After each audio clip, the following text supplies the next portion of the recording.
Now, how'd you get into jazz? In the community as being a leading figure. I was a real Gene Krupa fan when I was, I tried to emulate some of the things that Krupa did as a kid. And then when I got into college, I met the Armin Boatman, and we had a little jazz trio. And then we added the alto sax, Phil McClintock, and we tried to duplicate the Brubeck sound. Okay, so who was the drummer in that group that influenced you in Brubeck's group then? Oh, Joe Morello primarily. Yeah, okay. So he was a big influence in your life? Oh yeah, as a drummer? Absolutely. Did you ever meet him? I did. In fact, I was going to drop out of college and go to San Francisco and study with Morello, but it never did.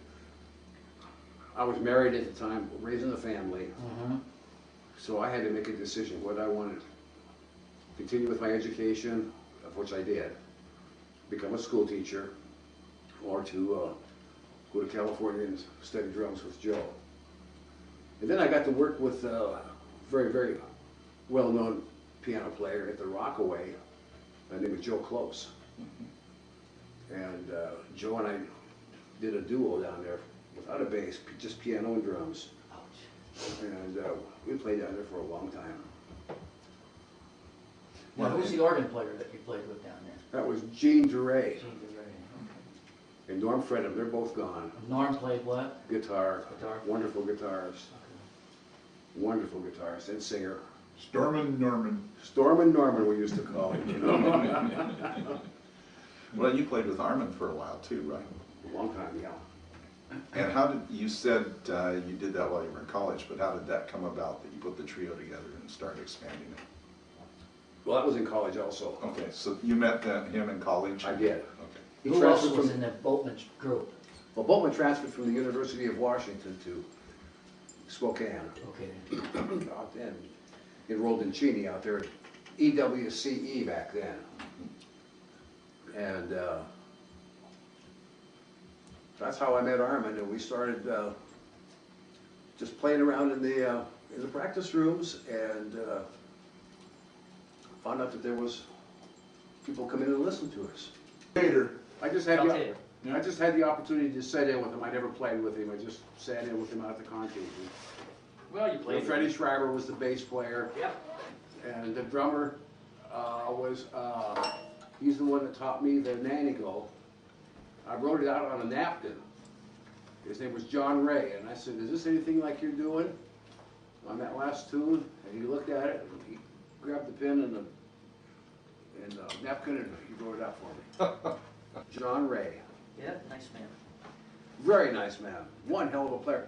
Oh boy. He was the first person I ever saw play what they called back then flapjacks. I've got a set of them now. They're called traps. Did you accompany and back up Ethel Landis when she was in the area? A wonderful singer. Yeah. Yeah. Do you remember, who was that with? That was with Jack Lyman and the Satin Brass. Yeah, can you tell us who she was so the people on the tape will know? Oh, she's from Baltimore. Yeah. And she has her own club, or had her own club in Baltimore called Ethel's Place. And she was a wonderful entertainer and just a great lady. We'd go shopping together, grocery shopping. Oh, gross.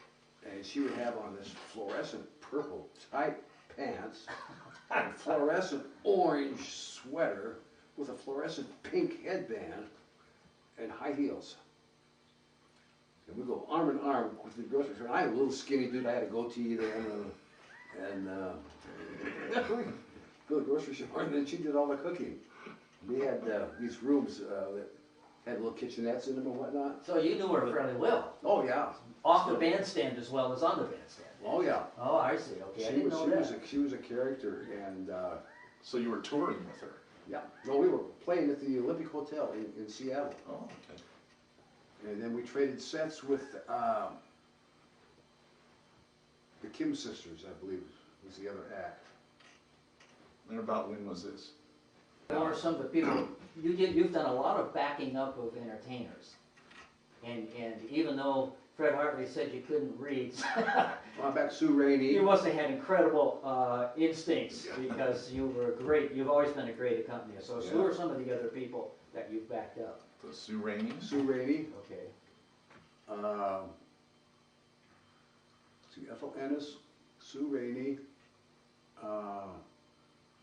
Pete Barberini. Oh, Pamela McGuire. Mm-hmm. Natalie Monte, Uh-huh. vocalist. Sue Eder. Sue Eder. Yeah, and that was. Oh, and then one of my very, very favorites is Marty Lupert.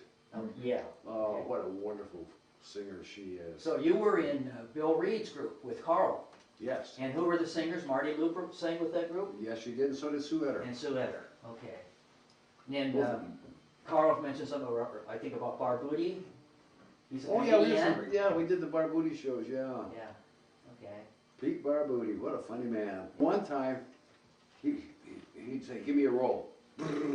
Crash. So I went into the kitchen on the break and I got a dinner roll. And I hid it inside my coat pocket. And during the evening, he goes through his act and says, give me a roll. And I reached in my pocket. He said, he turned around and said, give me a roll. And I threw that at him. I threw this dinner roll at him. And he did a takeoff on that. Just spontaneous off the top of his head. I thought I was going to fall off my drums. I was laughing so hard. The guy did a takeoff, dinner roll versus bear claw, da-da-da-da-da-da. He had the audience in stitches.